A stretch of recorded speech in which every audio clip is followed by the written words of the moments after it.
Before we get into anything else, Mr. Mayor, good morning. Good morning. Have you had any proposals come across your desk for BTS at the DHL Stadium? Has anything come across there saying, we've got this on this night? I'm fishing around everywhere. I've got. Do you know something that I'm not sure that I'm allowed to talk about this. Probably not. Darren So that means that's a isn't yes. allowed. I can neither confirm nor deny that I've heard that proposal in the wind. You see, we're getting closer to the truth. Hey, yeah. Also, he's saying it with a big fat smile on his face. Yeah, because you look like a BTS fan. Are you BTS or are you more Secret K-pop lover. Yeah, Exactly.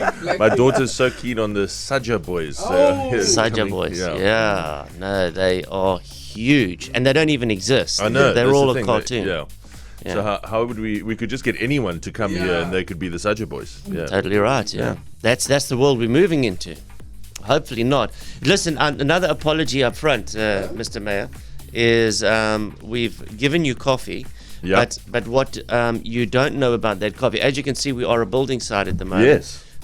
So our kitchen has been all but taken down.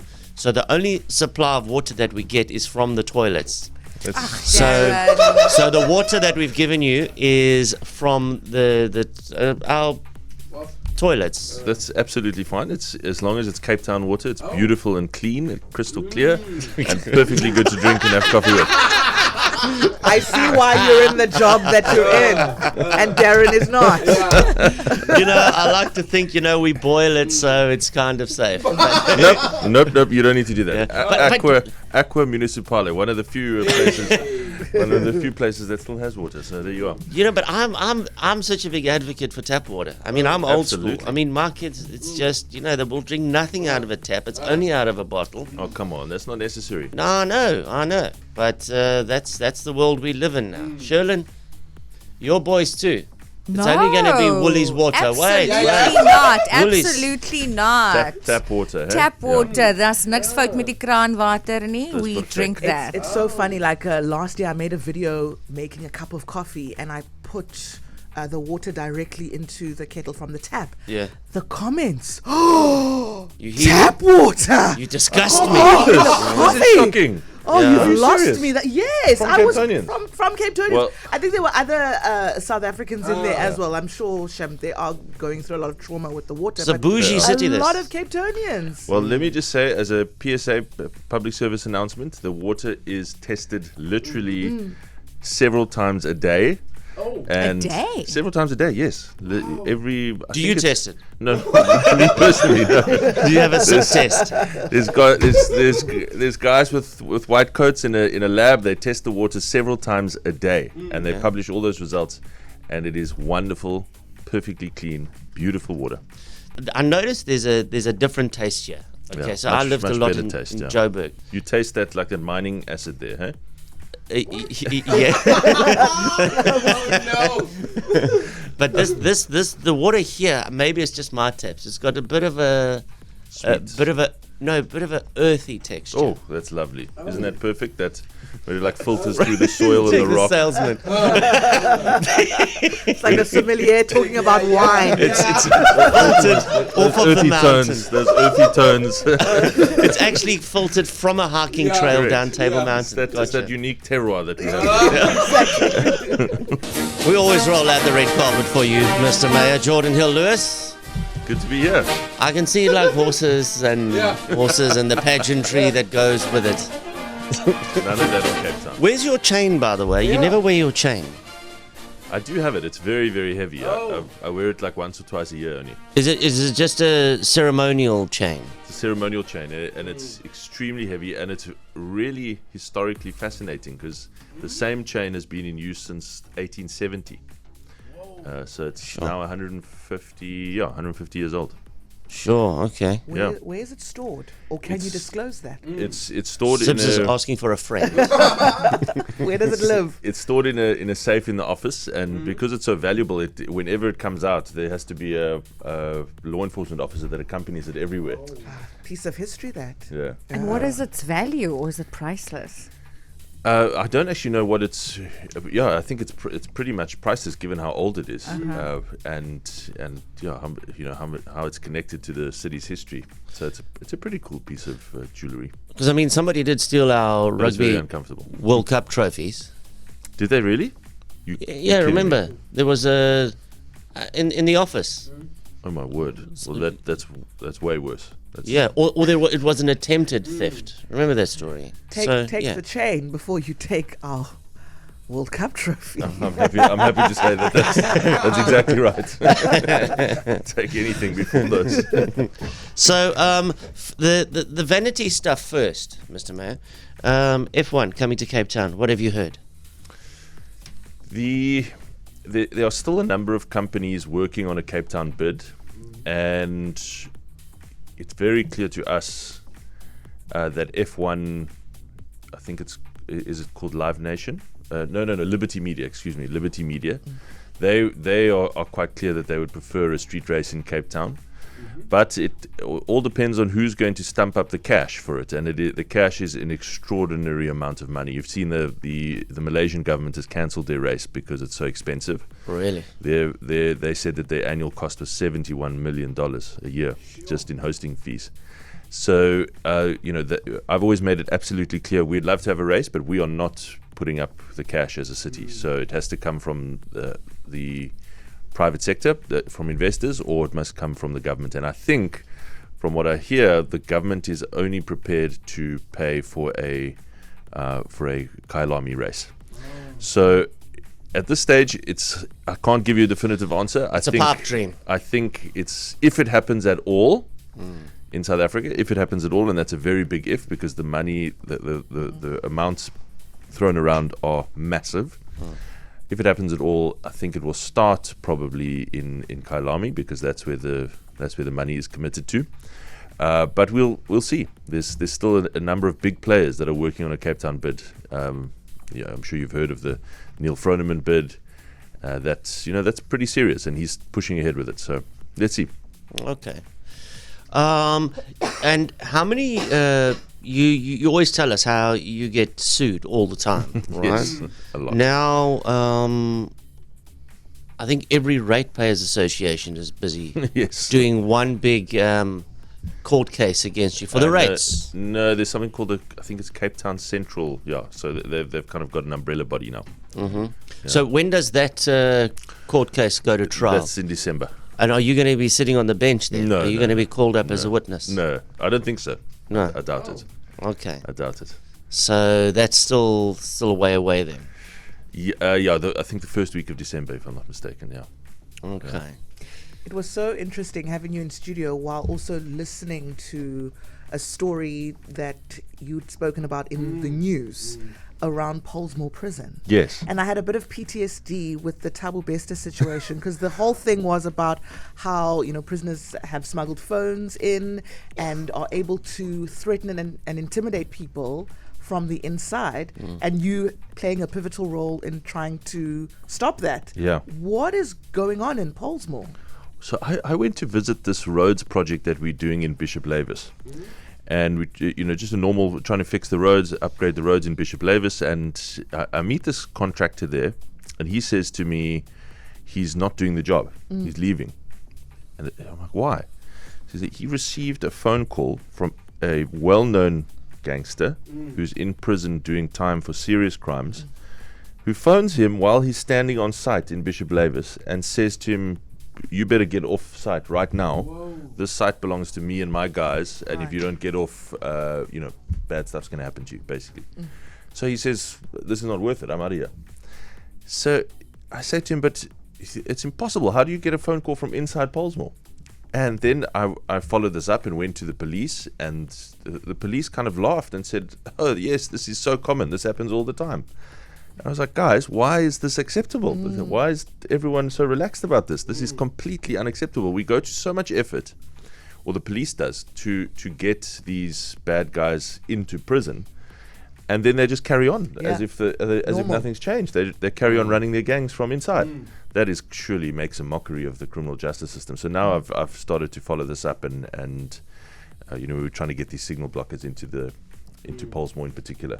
I think it's actually a national issue, as we saw from Thabo Bester. What an amazing Netflix series that was. That was still wild. Or was it Netflix or Showmax? Both. Both. A brilliant series. And I mean, so this is obviously a national problem. So I think we should be looking at this technology nationally. But obviously my concern is Pollsmoor. I think it would be quite groundbreaking globally if something like that. I don't know if that's implemented anywhere else in the world with the cell phone blockers. Because, I mean, surely the prison wardens, they would all be on sort of like walkie-talkies. Yes. But I mean, I think the problem is that there is such a well-established smuggling network that, maybe elsewhere it's just much harder to get a cell phone. But from what I now understand, looking into this, every few weeks they raid all the prison cells. They take hundreds and hundreds of phones out. And then literally within a few weeks, they're all back. And as we saw from that show, you can even get someone else's body into prison. That's exactly it. It's amazing. And I mean, there was a period even on TikTok, they called it Prison Talk, where there were lots of videos coming out from prison, from prisoners dancing on TikTok. And everyone was like, wait, how are you able to do this? Yeah, well... And it's making sense now with the thousands of phones. Well, we've also around. had a few fans from Pollsmoor phone us. Like legit, they phoned us. Yeah. And I always Wow. thought they called with their phone call, the one phone Their call. one they phone had. call a week. Yes. Yeah. Sometimes they were also romantic, But and yes. we also Yeah. received a letter or yeah, two. because they wanted to, cast the net wide and to all the fans, Okay. Yeah. We're looking for you in particular. Obsessed. So listen, Jordan, we've got a whole bunch of questions coming through on the WhatsApp telephone. Let's dive in. Yes. Here's the first one. Good morning, Mr. Mayor. My question is regarding Airbnbs and foreign investors in property in Cape Town basically taking over. Will there ever be regulations put in place to sort of cap this? Because obviously that pushes up rental prices, and I know it's quite a big concern. So thank you for the question. This is one I receive often. Our number one priority in Cape Town, everything that we do is obsessed with getting people out of unemployment and into work, out of poverty and into work. That is our biggest challenge in South Africa, and we cannot have a successful country so long as upwards of 30% of our country live in poverty and unemployment. So tourism is a huge part of achieving that. And in fact, tourism in Cape Town is one of the rare parts of the South African economy that is growing really nicely. Our international visitor arrivals are growing at 7% every year. Each year for the last 10 years, they've been growing at 7%. Can you imagine what would be happening to the South African economy if our whole economy was growing at 7%? We would have, unemployment would probably be halved in a couple of years.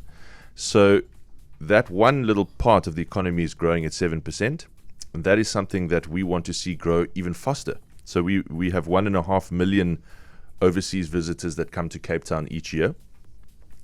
That's a good number, and it's the first time we've hit 1.5 million, was last year. But to put that into perspective, Barcelona has 20 million overseas visitors. They have, in their busiest month, June is their busy month, opposite to us. They have more visitors in the month of June than we have in the whole year. Sure. So we have a long way to grow. And there are already so many people working in tourism in Cape Town. There's 110,000 people in our city work in tourism. And what I'd really love to see is that number grow to 200,000 and 300,000 so that we can get people out of poverty and unemployment. So obviously, when you have growing tourism, that comes with investment. It comes with more hotels. It comes with more tour buses on the roads. It comes with more tourists at all of the popular hotspots. It comes with the good side of it, the more jobs, also comes with more pressure. And we have to focus on that, not by trying to clamp down on that investment and say you can't build hotels, you can't build Airbnbs. We have to say, how do we manage that pressure in the best way possible for our city? And so what we've said is we can do two things. If you are running an Airbnb permanently, so it's not just a flat in your house that you sometimes make a bit of extra income from, it's a permanent full-time Airbnb business, then you should pay the same rates and taxes as a hotel pays, because that's only fair. You can't be essentially running a hotel, but paying your residential rates and taxes. So we are moving those permanent Airbnbs over to commercial rates, and people who run those permanent Airbnbs, they have started to receive those letters, and the city's in discussions with them. Obviously, some people say, no, it's not really a full-time Airbnb, then we've got to show them evidence and so on. But that work is happening, and it will happen at increasing pace. So we want to be fair and have an equal playing field between hotel investors and Airbnb investors. But really what we want is many, many more overseas visitors to come to Cape Town. That is not a problem. It is a blessing and an opportunity, because the stats show us that every 14 people that come to our city gets one more person into work. Sure. And that is our passion. And the tension with residents with regards to that, because obviously, yes, we love that the economy is growing and tourism is doing well, but there's a reason why this question keeps coming up every time that you're here. I live in town where there is a delicate balance between tenants, owners, Airbnbs. And I feel like I'm very much in that kind of a whirlpool of tension because you have tenants who live in a building with Airbnb residents, and there's not the same amount of care with regards to, how tourists enjoy the city and how people who live here enjoy the city. So how are we able to move forward so that kind of everyone is satisfied with regards to what's going on and with that growth? One of the things that we have to do is make it easier to build stuff in Cape Town. It takes far too long in Cape Town to get permission to build. And so one of the focus areas I've worked on is how do we simplify that permitting and licensing building permit system, so that you can get more supply onto the market quicker. And so if there are developments that want to cater for locals living in the city and the Atlantic seaboard, that they don't need to take 3 or 4 years to get permission to start building, that they can get on with it. And so you try to meet that demand and supply mismatch by fixing the supply side. All of the focus in this debate is how do we clamp down on the demand side? And that might be a valid point in a country with 2% or 3% or 4% unemployment, like in highly developed tourist economies elsewhere in the world. But it is not something that we can do in South Africa with 35% unemployment. Even in Cape Town with 21% unemployment. Yes, it's way lower than the rest of the country, but it is still far, far too high for our future. So we are trying to ease the supply side of that equation and say if you can better match demand and supply, then you get a price correction. And then just to remind everyone that this is mainly an issue. Cape Town is a very, very big and vast city. This is mainly an issue that affects very popular tourist areas, so the CBD and the Atlantic seaboard in the main. And in popular, successful cities around the world that attract visitors by their millions, that's always going to be an issue. If you go to the center of pick any city, the center of Rome, the center of Paris, the center of London or New York or Athens, wherever. If it's a popular visitor destination, it's going to be an issue in those popular visitor areas. It is not an issue of the broader Cape Town. And I always stress this point that if you are competing for an apartment on the Atlantic seaboard, that does not mean that it is not the kind of phrase you'll often hear is it's not affordable to live in Cape Town. Out in the suburb where I live, where Darren lives, where others live, you can still get great value for money. You can still find a wonderful place to live at a decent price. Yeah, 100%. So yes. It's probably the hardest question you're gonna have to answer. Okay, here we go. A very good morning to you, the KFM team. I would like to ask a question here. Mr. Mayor, are you a human being?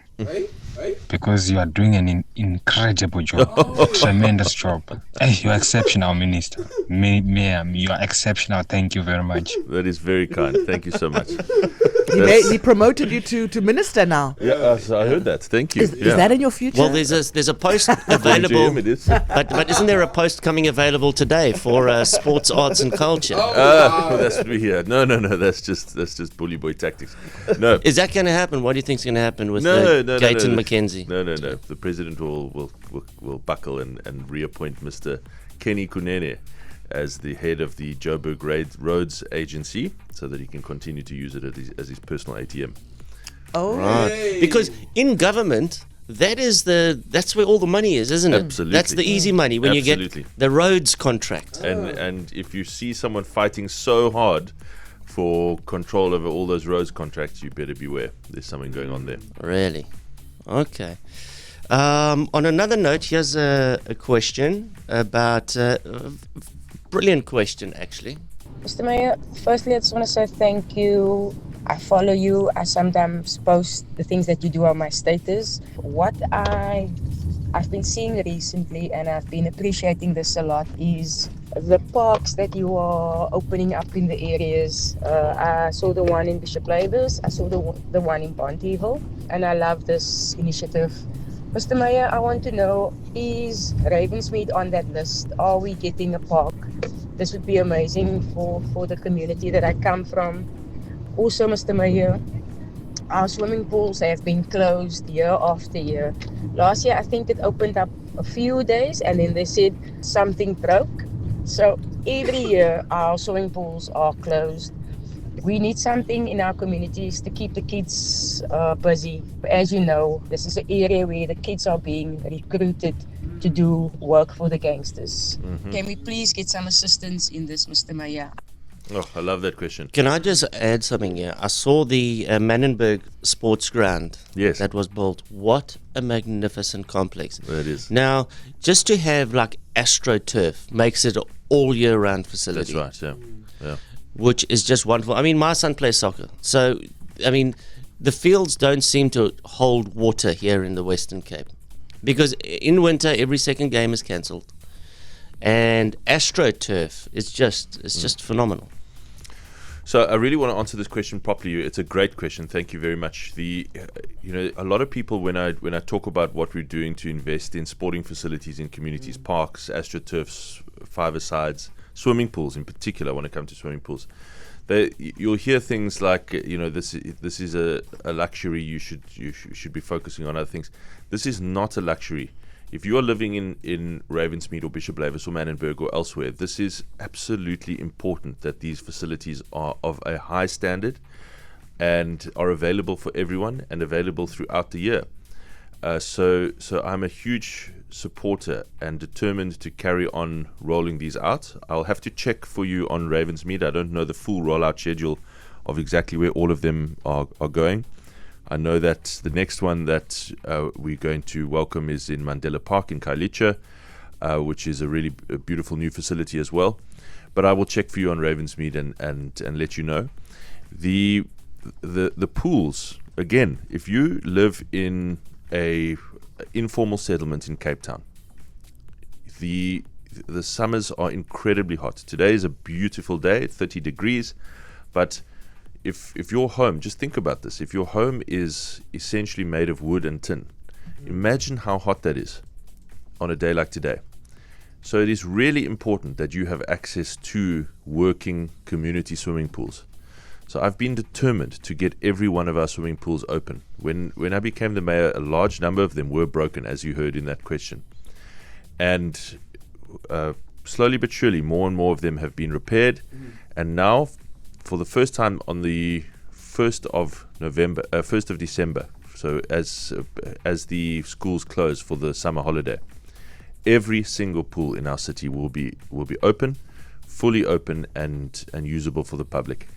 We only have one pool which has to be totally rebuilt, but we have 38 of them. 37 of them will be totally open, and that's for the first time in a long time that is the case. What I'd really like to get to is actually to a place where we can build more of those, and so the first stage has been, let's look after all of the ones that we've got, make sure that they're publicly available all the time, and now we can start to look to where are the areas that need new pools for the future. Yeah, I mean, and it's such a great distraction for kids. It's something for them to do. It builds community. It's wonderful, and play therapy. If you want to see a really beautiful community facility, check out the one that Darren's spoken about called the Greens in Manenberg. That's going to make a contribution not just to giving kids a place to play, but actually to safety in that community as well. Because so many of in fact, one of the elderly gentlemen that came up to me, this was a very touching thing. He came up to me at that kind of handover, and he said to me, "Soccer is the reason that I'm alive today, because I started playing here as a kid, and I got passionate about it. And he's now in his 60s, but he's still coaching the kids. He's still involved. He's still playing himself, and I thought that was that just emphasized why it's important to have these kind of facilities. Yeah, absolutely. The power of these safe spaces, Okay, another question here on the WhatsApp telephone. There are rumors that a casino license from Caledon is being moved and granted for a casino to be created in Somerset West, right next to the Somerset West Mall. Just want to understand if this is true or whether this is a rumor, and if the necessary questioning has been done around the ethics of gambling and what it'll do to the lovely, unspoiled country nature of a town like Somerset West. So there is definitely an effort to move the license from Caledon to Cape Town. This is the first I've heard that the proposal is Somerset West. I don't think that that's accurate. I think that is mistaken.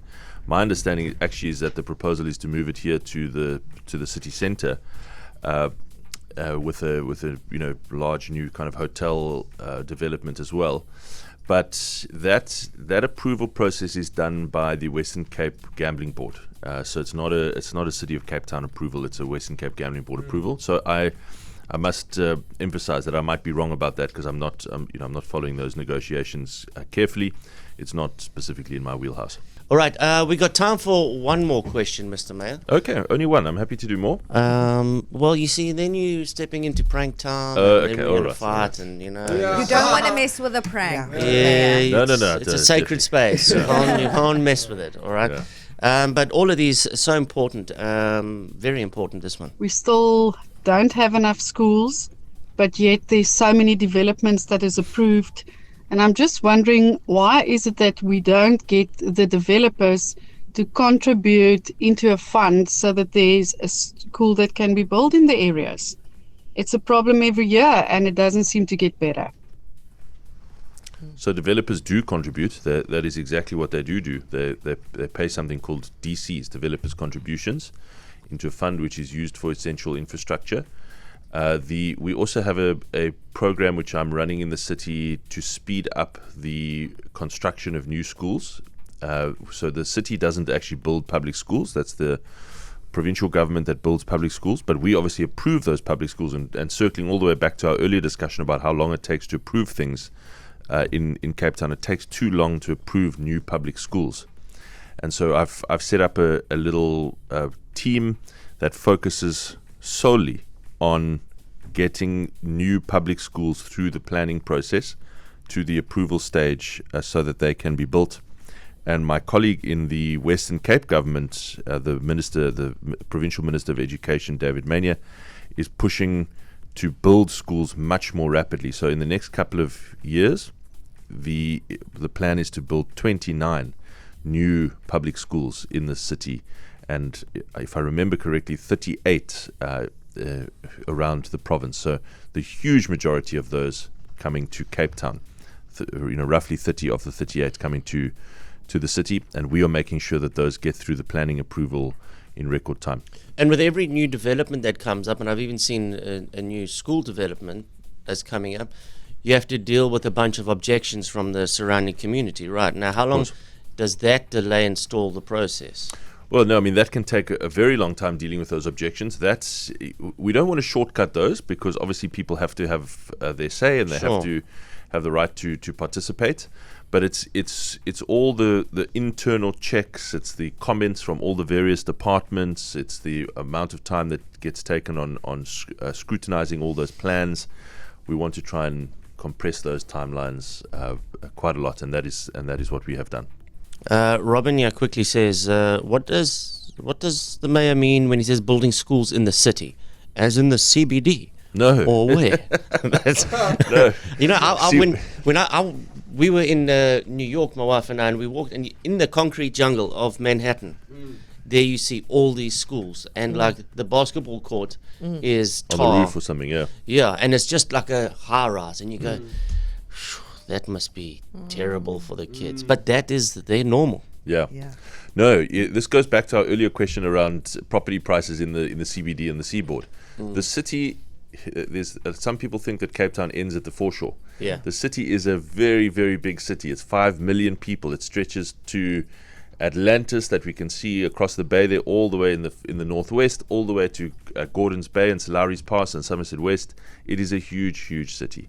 So when I say that we're getting 28 new schools, it might even be 30, let's say 30 new schools inside the city, I mean in that whole city, not in the city centre. In the CBD. There's plenty of schools though in the city centre. I mean, because there is that patch of grass across from the Cullinan that a school can play up there. Throw a bootlegger there. Yeah. Oh, that's the joke in Cape Town. If you stand in the same place long enough, they'll build a bootleg on top of it. Mr. Mayor, thank you very much for your time and answering all the questions. We will see you again on the next quarter. No.